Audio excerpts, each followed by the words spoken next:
And welcome back. It's your girl Mayday Mayhem. And we're here with what? Another Mayday Mayhem mystery. And this is also an update. We are still trying to find out what happened to Jelani Day. Now, Jelani Day has been laid to rest, but also there has been a third autopsy done. And it was actually a town hall update that I ran across in regards to the Jelani Day update case. And as I was running across it, Miss Carmen, Miss Day, she made a statement in regards to the case of her son, and we are going to listen to that right now. And I'm going to also be stopping and interjecting here and there so that you can understand some things that may be questioned about. Like some people may not know what certain words mean. Not saying that you're ignorant or not knowing, but you may not have heard of some of these terms. You may not have heard of some of these just terms. So we're going to also stop and intersect and talk about it.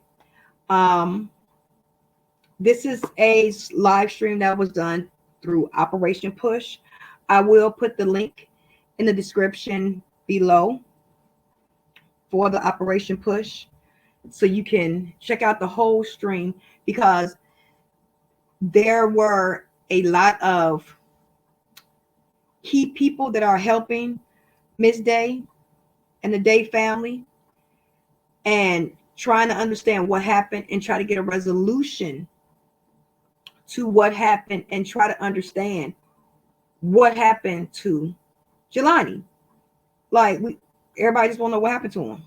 Like, it's not that hard to tell me what happened to my child coming from Miss Bolden Stand, Miss Carmen Bolden Day Stands. So we're going to listen. Like I said, I'm going to stop in between and I'm going to say a few things. But overall, we're going to listen. And she has a message for everyone that is hearing her voice to get the word out about her baby. So we're going to take a listen. Of course, Reverend would have been bright-eyed and what she said on this call. So, that are not give us the attention that we deserve. And it's absolutely true that we do not get the attention we deserve. So I'm going to let it play. And like I said, we're going to stop in between. And I'm just going to stop and pause and talk. And I really strongly advise everyone to go check out the stream themselves, because I may have missed some things, or you may discover some things and may want to talk about it. But let's just take a listen. On this call, grateful to have representatives on the Day family and give the Day family whatever it is that they need as they continue to pursue justice. And we want you to know, Miss Day and the Day family, my family, I like to call it, that we are. Give me just 1 minute. Okay. Again, I thank everybody for joining us. I thank everybody that's on social media listening to us. I will give you an update. Just bear with me, because this is the time where I don't have to rush through this, do I, Reverend Carson? I can take my time, right? Yes, ma'am. Thank you all for joining us today on Jelani Day's Day. Listening to Dr. James Bryant,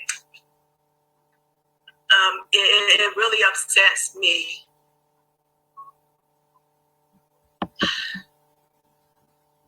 to talk about the condition of my son's body. However, I just need everybody to be aware and to understand not just because this was my son, but because that this could have been any of your children.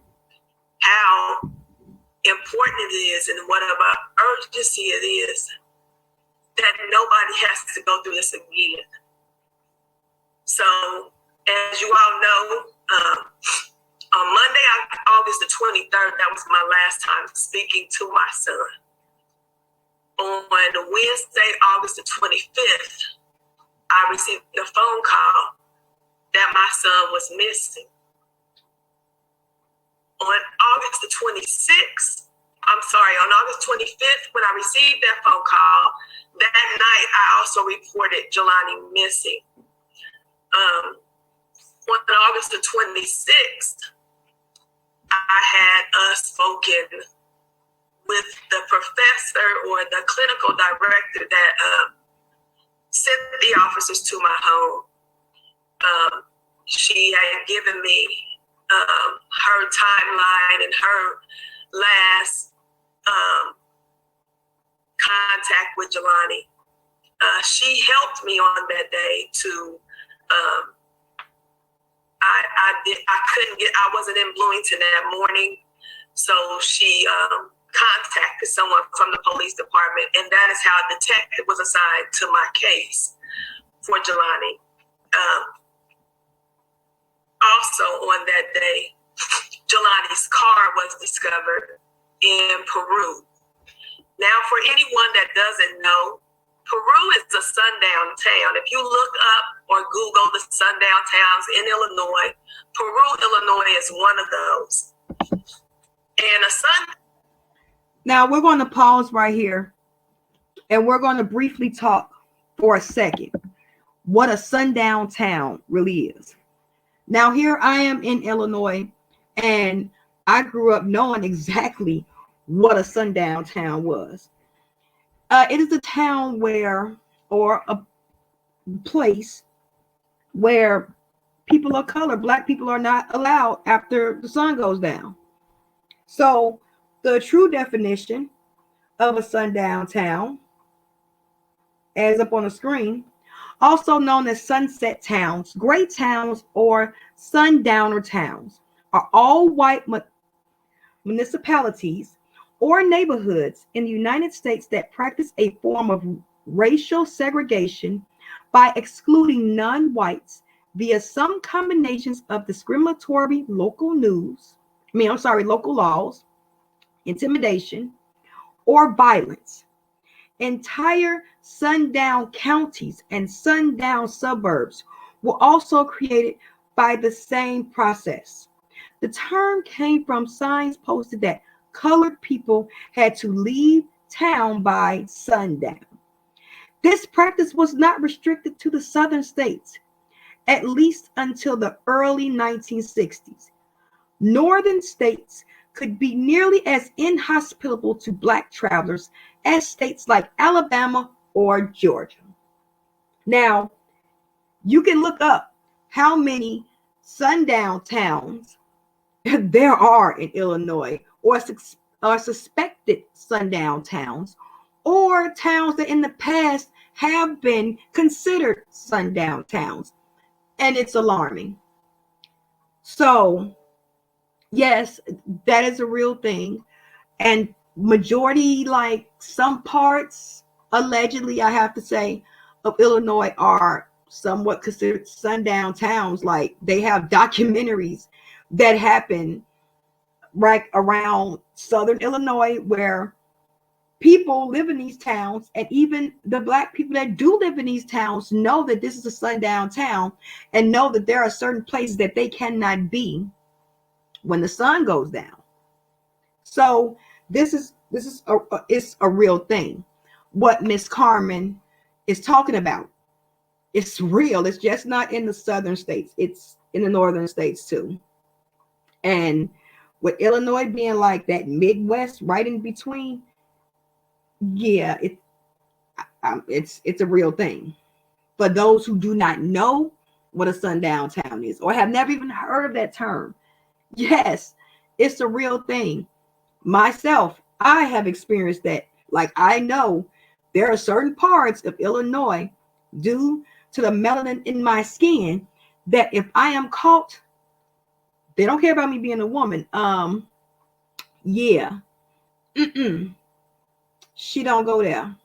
So, but not all of Illinois is like that. But some parts of the southern area is in that area of greatness that Miss Carmen Day is talking about.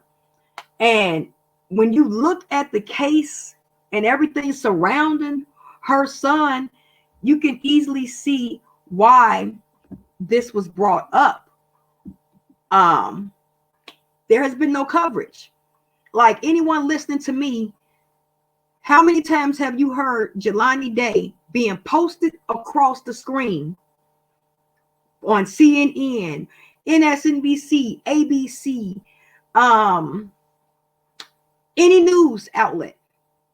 How many times have you heard of Jelani Day on your local news outlet? Let's say within the past, this is November, let's say within the past 2 weeks. I give you that, 3 weeks. In the past 3 weeks, how many times have you heard about Jelani Day on CNN, News Australia, BBC, any other news outlet? How many times have you heard of him? I'll wait. 0. But Gabby Petito, they actually have documentaries on this girl right now, calling this story America's tragedy. What about Jelani? And you know, my heart goes out to the Petito family. However, you had FBI stretched out across multiple states looking for her and everything like that. There has been nothing really going on in the case of Jelani Day other than his mother and his family pushing for justice. There has been nothing. And this is not multi-state. It's just multi-county. Everything is in one state. Everything is in one state. And it seems as though with everything that's happening, and Miss Day is going to speak more, but as you go on, just think about it. It seems as more and more that it's a cover-up. Someone is covering up something. Something is not adding up, because why haven't we heard about Jelani? And this is not no ordinary case. Excuse me. You can almost, with the desecration of her child's body, you can put this on the list on the side of Emmett Till as badly this baby's body was. I have to say a baby because Jelani would be the same age of one of my children. This baby, the way his body was desecrated, either before, during, or after, it doesn't matter. But there's no way all this damage would be done to a body that was only in the water, what, 11 days? If that, because we don't know when Jelani went in the water. We don't know what happened to Jelani. We don't know. No one knows. So that's why Miss Carmen Bolden Day and the Day family are pushing so hard for his case to be heard. And I'm pushing just as hard. I'm hoping somebody can hear and listen and keep pushing forward for Miss Day and the Day family, because this is her atrocity. This is crazy. Are you serious? We have him being reported missing, told to her, and then she declares him missing. And the way the objects are found are just astounding. So we're going to listen to more of Miss Day, but I just want to break down more of what a sundown town was, if no one knew what it was or had never heard of the term. You know, because you have some people that literally don't know. They've never heard of it. No matter what color, rain, or region, they don't know. And trust me, sundown towns are not just restricted to Black people. It's restricted to Chinese people, anybody of Asian descent, um, Jewish descent. Um, it's been known that Hispanic, my brown brothers and sisters, it's the same thing. Like, they would not be wanted in a sundown town. This is literally an all white town. So just bear with what she's saying, and it's looking more and more like someone's covering up something because nothing makes sense. And just try to put yourself in Miss Day's perspective. Try to put yourself in Miss Day's shoes. Because like she said in the beginning, it not only happened to her son, but it could have been any one of our children. It could have been any one of our sons that this happened to. It could have been any one of our daughters that this happened to. Not just Jelani, but anybody's baby. So we're going to continue with Miss Day. Illinois is one of those.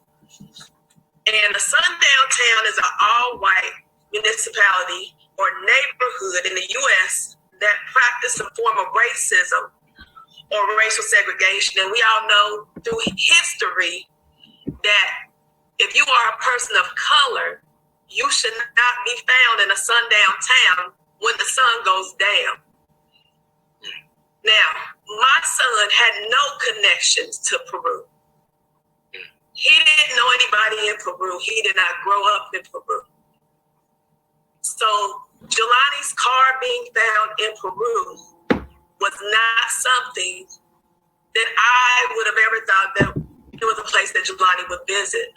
On that night of the 26th, when his car was discovered, I did receive a phone call. And I was asked, did Jelani know anybody in Peru? I was asked, did Jelani have any connections to anyone in Peru? He did not. That night when we got there and we saw the location of Jelani's car, and I spoke with the detective from Bloomington, the detective from Peru, they had told me that prior to me getting there, there had been a search conducted on that day. They said that there were dogs there. I've also learned that those dogs was from the Illinois State Police. That there was some lieutenant, captain, chief, whatever his title is from the Illinois State Police that was there that day that provided the dogs to search. They had a search team that was supposed to have searched that wooded area where Jelani's car was found. Please keep in mind that all of this occurred at 4:20 in the afternoon. At 4:30, I was given a phone call asking if I knew if my son had any connection to Peru, but I did not find out that they found my son's car until after 8:30 that night. So when I received that phone call at 4:30, the police already knew that they had found Jelani's car. They did not let me know anything. So I was not present when the search had occurred, but immediately when the teacher sent me a news article telling me and indicating that the car had been found, me and my family were on the road to Peru immediately. When I got to Peru, Illinois that night, Jelani's car was in that wooded area. And as I've told you all who accompanied us on that march, see it for yourself. My son did not park his car in that wooded area. On August 27th, which was that Friday, there were the detective from Bloomington, Paul Jones, had requested or subpoenaed phone records from Verizon. He had told me that if he had not heard anything over the weekend, that I wouldn't hear from him until Monday.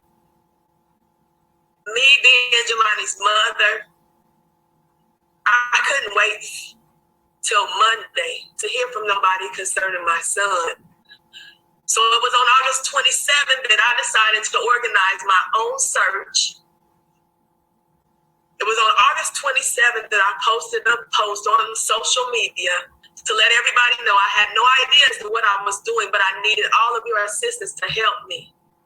And again, I thank everybody that came out to help us. We searched for Jelani on the 27th. We searched for Jelani in Bloomington on the 28th.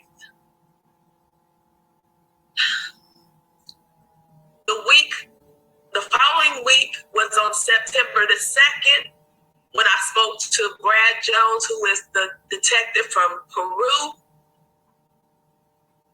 That's when Jelani's wallet was found. At that time, he stated to me that Jelani dropped his wallet, which indicated to me that these people are still indicating that my son would have walked in this town and dropped his wallet on the ground and proceeded to walk to a river. He did not. Pause.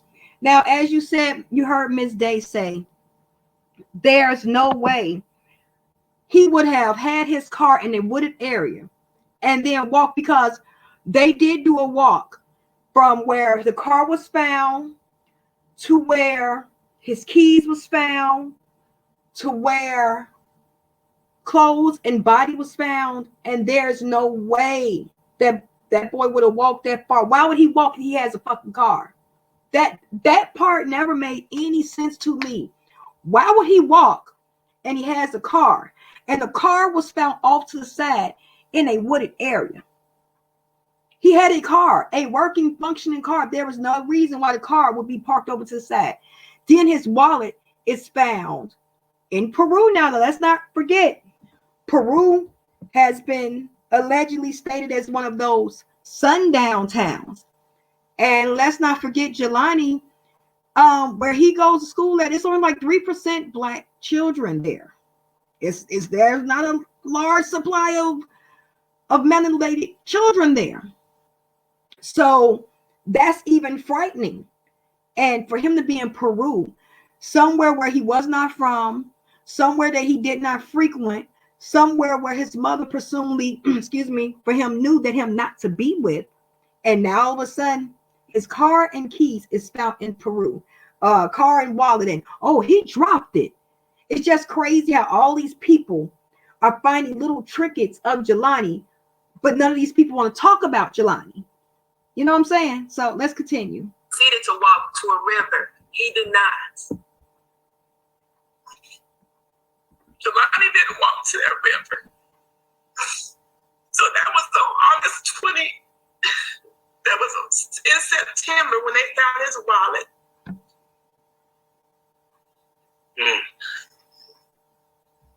When they found his wallet, on that day, during that week, I had friends.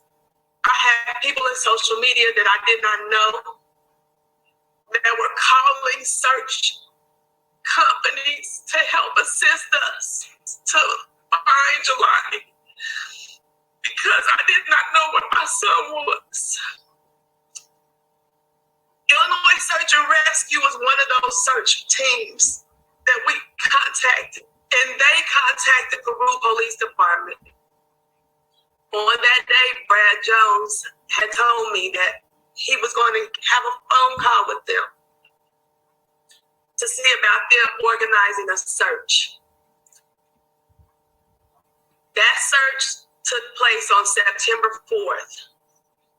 That search took place because of my persistence, because of the people on social media, because of my friends and family who called Illinois Search and Rescue, who should have never called Peru, but they did, because Peru did not have the decency to call and ask for help, to have someone help them. Do you see how it steady goes, where no one wants to help? No one wants to reach out for the resources, and they do have the resources, but y'all are going to hear some damning stuff in a few minutes. Just wait a minute. Just hold on. Just listen. During this search on September 4th, that's when this body was discovered. They explained to me and my family that this body, they were not telling us that this was Jelani. This body was severely decomposed and was found face down in that river. That this body was missing its upper and lower teeth. That it was a possibility that this body would not be able to be identified by the dental because of the decomposition of the body. That is why we were instructed that we were going to have to do a DNA. And they told me that they would be taking a tibia bone from Jelani's body, and that they would need a DNA from myself, his father, and one of his siblings. That DNA was taken from us. We gave that DNA to the state police on that following Monday. At that time, I was told that the DNA testing would take some time. It would take up to 4 weeks, over a month before we would be able to get results back on the DNA. So this is why when they put out the first initial press release that the body that they found was a body in the river, and they were not identifying that body as my son. Please keep in mind that I was told again that this body, because we were waiting for DNA, that the body would not be identified, or the DNA could not be used, or the DNA was not going to, the DNA testing would not be given to us for at least a month. That was on September the 6th when I was told that. Please bear with me because I'm going through my notes, because I want to make sure that everybody understands me and knows what we have been dealing with and what we're doing. So I need for you all to help me make this make sense. We were from September 4th, I had contacted,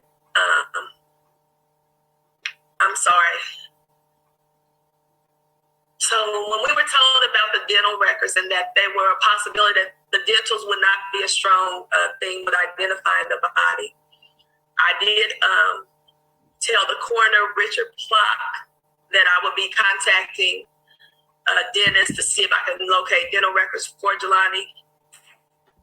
He wanted me to keep in mind that would not be, the dentals may not work, that we will be solely relying on the DNA. I contacted the coroner on September the 8th. He did not answer. I left a message. I contacted him again on September 10th. He did not answer. He did not return a call. I contacted him on September 12th. He did not answer. He did not return a call. I did not speak on September. I was told by the former attorney that I had that the chemical that was needed to process the DNA, the state lab did not have. We would not know until September 15th. Now pause. One have to apologize for the phone call. But did you hear what Ms. Day just said? The state lab said that they did not have the chemical that was needed to process the DNA. This is the state lab. How don't you have the chemical to process the DNA? Like, this ain't no, this isn't a lab where it's from a small county town. This is the Illinois State Lab. Like, how is it on back order and you're not able to even process the DNA of this body for another extra, like what? That was on the September, what she say, September 8th, September 4th? They wouldn't have it back until September 15th. That's insane. It was on back order. So you don't have the chemical and let's not forget, they spoke with Peru first. So let's listen in. If they would have access to this chemical, because the chemical was on back order. So on September 16th, when I contacted the coroner again, and on this day is the day that I spoke to him, and I asked him why I hadn't heard from him, why hadn't I received a phone call back, and had he, in fact, received my messages about the dental records, and had he retrieved them. His response to me was, he was sorry that he hadn't gotten back to me. His phone had been giving him trouble. He had his phone at Verizon, and he had not yet ordered any dental records. So this was 8 days from September 8th, from the time I contacted him to September 16th. There had not been any dental records requested for my son. I did ask him about the DNA, about the chemical needed for the DNA. He told me then that they were waiting because he had not heard from the state lab to know if they even had access to the chemical or if they even obtained the chemical. On September, fast forward this, by this time. Now pause, you just heard Miss Carmen Day say that she tried to contact them between the 8th he said he was going to send off for the dental records and everything, all the way to the 16th. He pretty much it slipped his mind and his phone was in Verizon.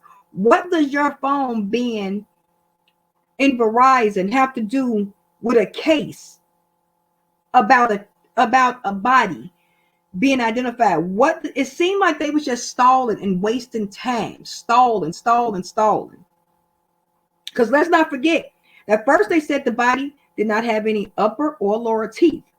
And I've always said from the beginning, the only time that you want to remove teeth is if you're trying to further along a process to stop from identifying whoever this person is, because like we're looking at dental records. So he's asking for dental records, but you said this body has no upper or lowers, no skin, no face, no eyes. So what? But let's continue. By this time, I had then been reaching out to the media and anybody who would listen to me. At this time, during this time, I watched the news and I seen that Gabby Petito was missing. I seen that Gabby Petito's mother and her father had gotten the assistance of the Federal Bureau of Investigations to help find their daughter. They had Gabby Petito on every social media outlet, on every news channel, in every newspaper. But Jelani was missing, and you did not know about Jelani, and nobody was looking for Jelani. I didn't know if that body that they had was my son's. And for me, all I know is that my son was still out there, and we still needed to find him. So I was pleading, and I was begging for the FBI and anybody to help us. As that progressed, as I continued to make noise and I continued to ruffle feathers, I received a call on September 22nd, first from the Peru Police Department, asking me if I would look at my email to identify some clothing that had been found the day before by 2 white girls.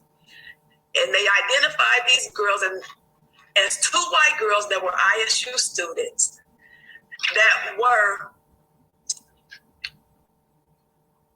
bored and were wanting to know how they could help find out what happened to Jelani. They found this clothing. That clothing that they found it on the riverbank.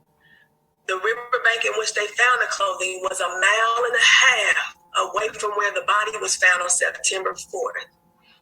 So these clothing that were found on September 22nd was found a mile and a half up the river from the body that was found on September 4th. When I asked, why wasn't the area searched where the clothes were found? I was not given an answer on that day. When I told them that I didn't know if that clothing was Jelani's, that I initially told them, no, that was not my son's clothing. I initially told them, not only was that not his clothing, but I did not know if that was his clothing. They then told me this was Lieutenant, I'm sorry, and every time I say Lieutenant Hocking, I have to remember because he corrected me that day and told me it was Commander Hocking to me. That's what I should identify him as. And they told me on that day, him and Brad Jones told me that they would take that clothing and they would bag it up. And that if it wasn't Jelani's, they would not do anything with it. If I said it wasn't Jelani's, and I said, wait a minute, I'm not a detective, I'm not a police officer. Are you not going to just look at it anyway? They then told me that if I wanted them to do that, they would. I shouldn't have to tell the police what to do in an investigation. Pause. And Ms. Day is absolutely right. She shouldn't have to tell the police what to do in an investigation. Why did she have to start a search?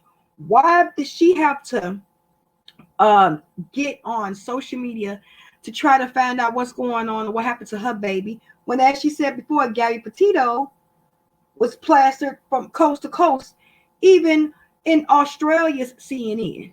I was shocked to see that way. How the hell did she get in Australia CNN? And I ain't even heard Jelani on CNN. Other than one little blurb, missing ISU student. That's it. And you hear nothing else. But they had Brian Laundrie watches, Gabby Petito watches. Oh, wait a minute. Okay. Did y'all forget that they did find like 6 or 7 other people looking for just these 2 people? So that goes to show the outdrove of missing people that are looked over on a regular basis. And it seems like no one wants to help Miss Day. Why do she have to tell them to analyze the clothes and see that they belong to this? Why do I have to tell you to analyze clothes when you want to analyze the clothes? And like she said, 2 students just walking bored and they found his clothes. Why didn't the police find the clothes? Why didn't y'all really search that area where that body was found at? If you say he was drowned or found by the riverbank. See, it's so many questions that nobody want to have the answers to. And Miss Day should not have to do this. To do in an investigation.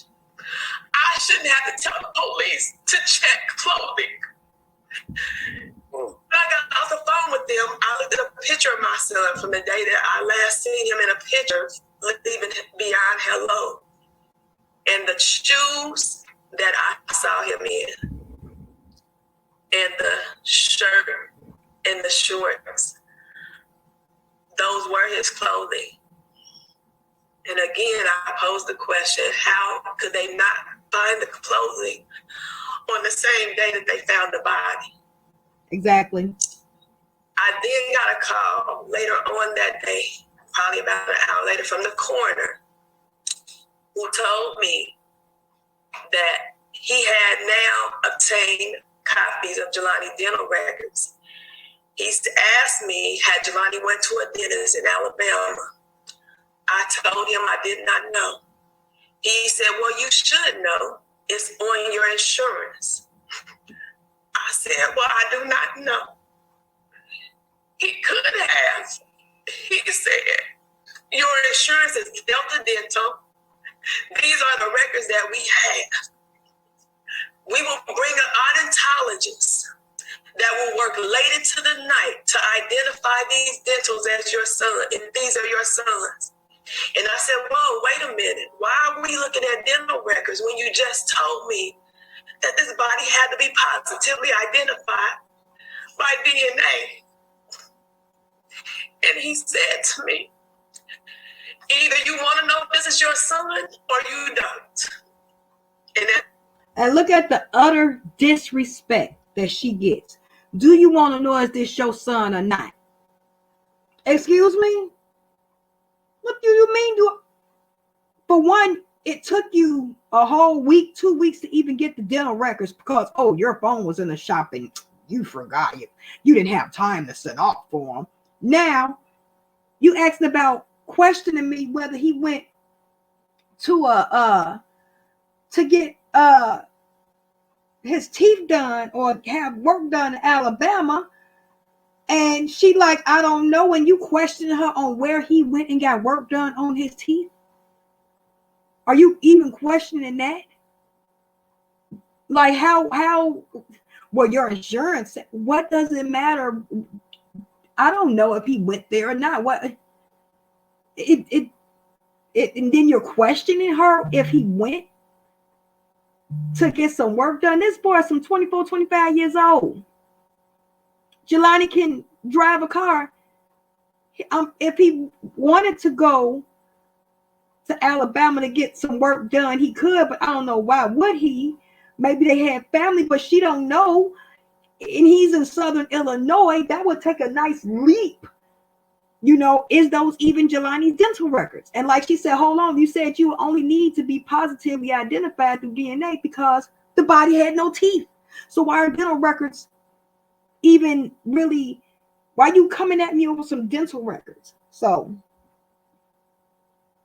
Don't. And at that time, when he was on the phone with me, I had my former lawyer on the phone with me and the investigator.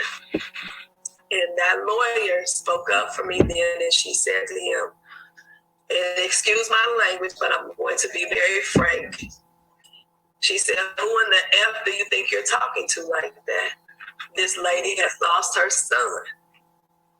He still was screaming in the phone. He thought he was still talking to me.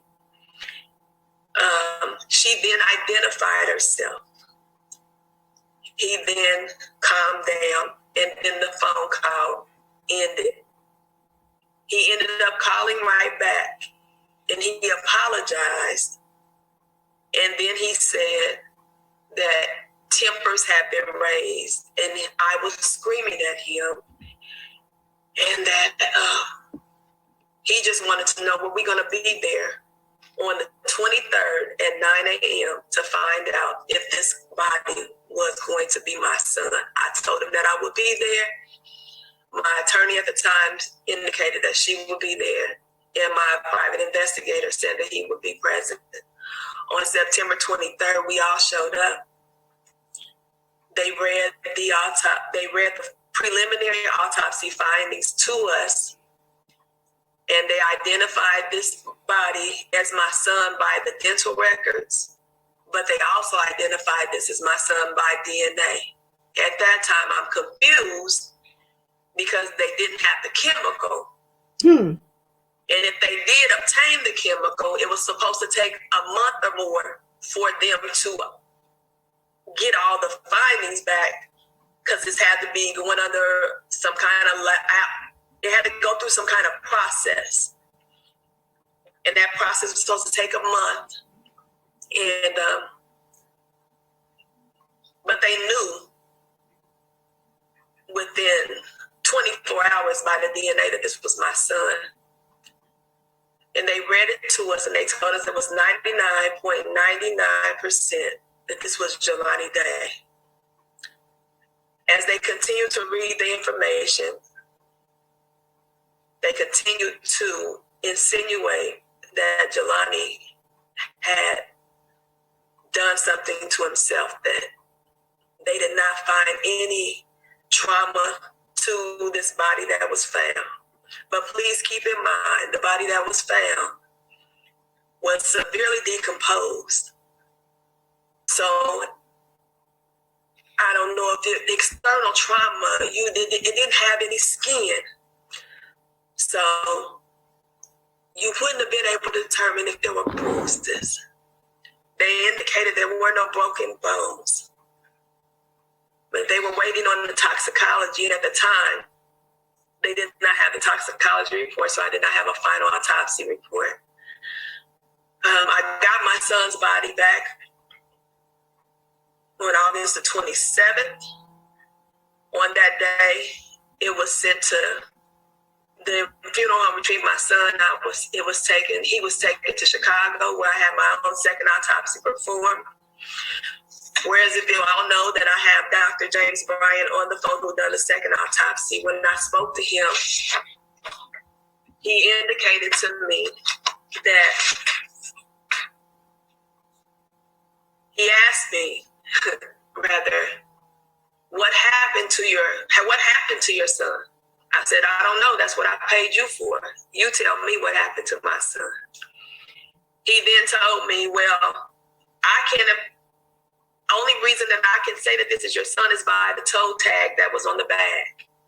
He then went on to say that the body did not have any eyeballs.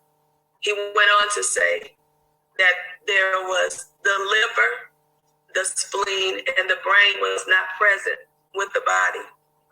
He said that the body did not have any genitalia, that he could not identify whether it was a male or a female. He could not determine whether or not this was a black, that the body was a person of color, that it was my son. There was not enough information there, or enough there. And you correct me if I'm wrong, Dr. Bryant. He said that if the things that were done to the body were done during the autopsy, that this was a desecration to a body, and that would have been a crime. He said that these things were done before the autopsy was done, that this was indeed a crime, and there was no reason that the police or anybody before them that did not know this. So we then went back and questioned this, and we went back to the first. Now pause. Now we went over how the body was identified, and then you took less than 24 to 48 hours to identify through DNA. After you told her it was going to take a month. So did you already have the chemical and you was just trying to prolong it? And with Ms. Day being so persistent, you got results? Or I don't understand, like, what had happened. So let's continue. Pathologist that done the autopsy, and he then claimed that the genitalia had been filleted. I don't understand that. He also said that the brain was liquefied, the liver was liquefied, and the spleen was mush. That was his explanations for those. Forgive me, I'm sorry. The organs. Fast forward, I had my third autopsy done, where I'm now. Miss Person, you asked about DNA. I had my own DNA test done. We do not have those results back yet, but I am awaiting the results on that DNA. And because of the things that were said in the second autopsy, because of the things that had happened throughout this whole process of me trying to find my son, that is why I had to conduct the third autopsy, which, because of the condition of the body, was practically nothing that they could see or do, because this body had been cut on numerous times.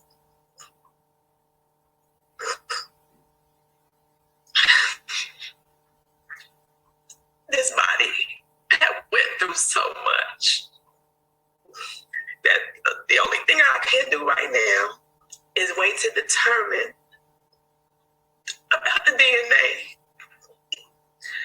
So now we had Jelani's service, and then we buried him on the 19th. I have asked at the time on the 23rd, when they identified the body, I requested that the Illinois State Police take over the investigation. When I did that, the entire room was silent. They did indicate that they did not have a problem with speaking with the Illinois State Police. However, they weren't for sure if they could take over. On the 24th of September, this became a multi-jurisdictional unit, which means that Bloomington, Peru, LaSalle County Sheriff Department, LaSalle Police Department would all be working together. My question that I'm going to pose tonight is, there is no leadership in this multi-jurisdictional unit. They indicated that, I don't know who the lead is, my son's body was found in Peru. His car was found in Peru. I reported him missing in Bloomington. There seems to be a detachment of who wants to take ownership of who is going to say that they are taking the lead of this investigation. But I guess if they want us to understand that this is a multi-jurisdictional unit, that they all are involved, that makes it more explainable or understandable for us to know. They also indicated to me, I've been requesting for FBI to take over. They brought in the behavioral analysis unit from the FBI. When they explained to me that this unit would then analyze Jelani, that means they need to figure out how Jelani felt, the people, what Jelani would have done. I need them to, and in this process, I needed them to not analyze my son, but to find out what happened to him.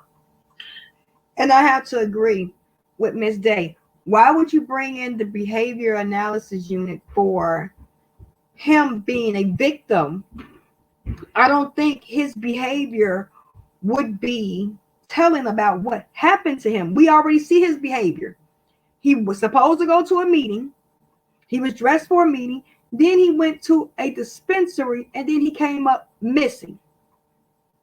Now, what does his behavior? It's not like he's walked off the face of earth, never to be found again. No, we allegedly have his body. He's been killed, and you need the BAU? Weird. I don't believe that they analyzed Gabby Petito. They didn't try to figure out what her mindset was. They went out and looked for her. Facts. They looked for who did what to her. Facts. They tell me that this cannot be done because of the parameters that this included. But as I look up cases like John Benet Ramsey or Stacey Peterson, these people did not cross state lines. They were killed in homes, or their bodies were transported to a beach of water. My son was transported somewhere. Somebody did this to him. So I'm trying to understand the significance of why the FBI cannot be involved, cannot come in and take over. But they have indicated through Peru that they were providing assistance, that they are aware and they are engaged. And please keep in mind that they use verbiage that we have to recognize. I understand what engagement means. I understand what awareness means, but I need them to be involved. I need them to take over, to oversee the case. That is why I'm pushing for this again.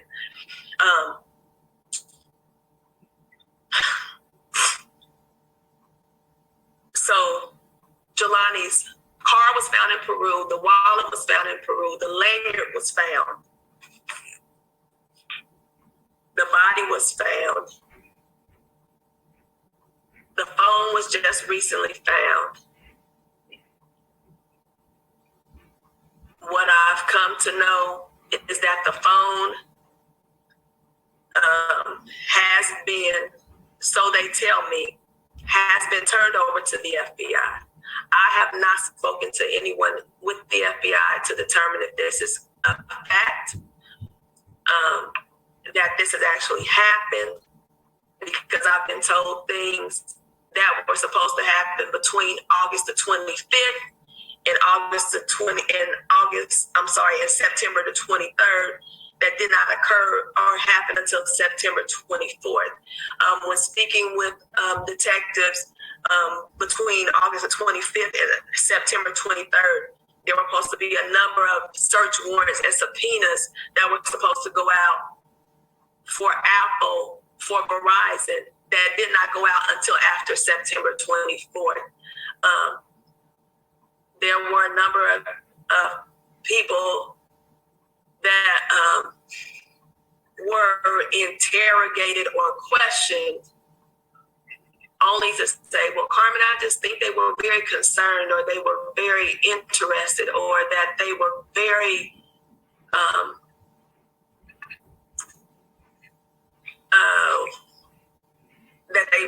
concerned, but we don't think that they would be a person of interest to look at. I strongly suggest everyone go ahead and listen to Ms. Day. Like, none of this makes sense. Like, all these people, I think they were concerned. It makes no sense. All these random people finding random things in random areas that he wouldn't have been at. You know, it doesn't make sense. Why was his car hid? He's closed, and none of it makes sense. So I'm praying that we find out what happened to Jelani. We need justice for Jelani. Like, what happened?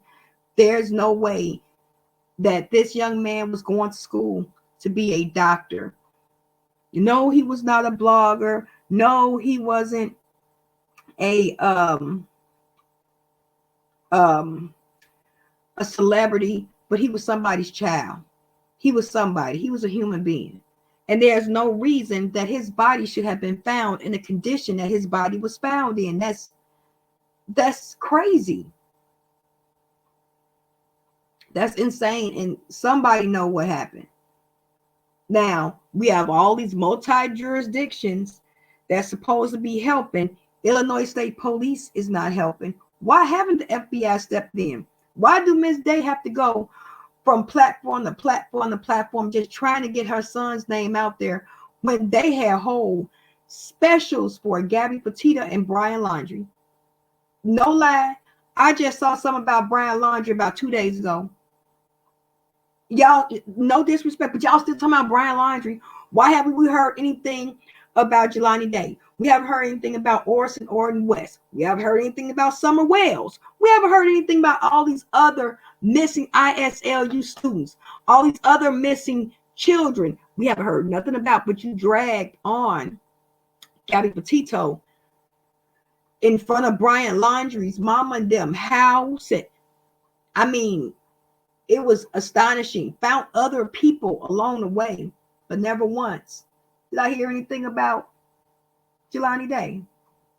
So I'm gonna continue to follow the story. I'm gonna continue doing updates as I go along and as I see them. I'm praying that we get justice for Jelani and find out what happened to him and who did this to him. And think about, she said the penis was flayed. Now, you do know what flayed means. It means cut, chopped on. The last time they got the body for the autopsy, couldn't even tell if it was a man or a woman. The penis was completely missing because it was flayed.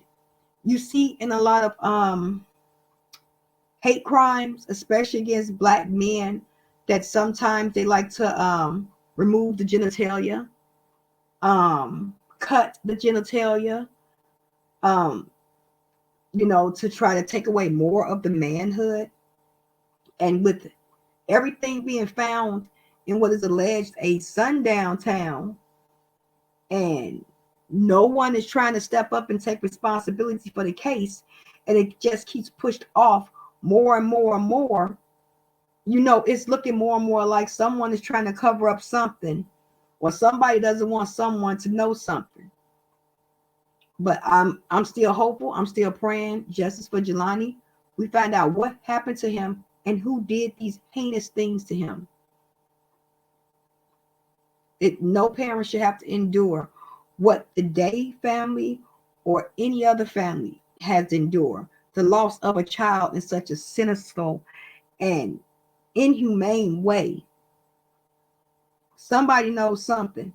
And look, we live in the age of technology. Somebody saw something, somebody knows something, somebody done seen something, and it's gonna come out sooner or later. I'm just praying that we get answers now and find out what happened to Jelani. So I want to thank you for tuning in. Thank you for listening. We're going to continue to look for justice for Jelani. If no one told you they love you, I do. I truly, truly do. And make sure you do better today than you did yesterday, and strive for a better tomorrow today. And we're going to see you next time. And hopefully we have more information on Jelani Day case. Remember, be kind to everyone. Everyone stay positive, stay happy, stay healthy. And until next time.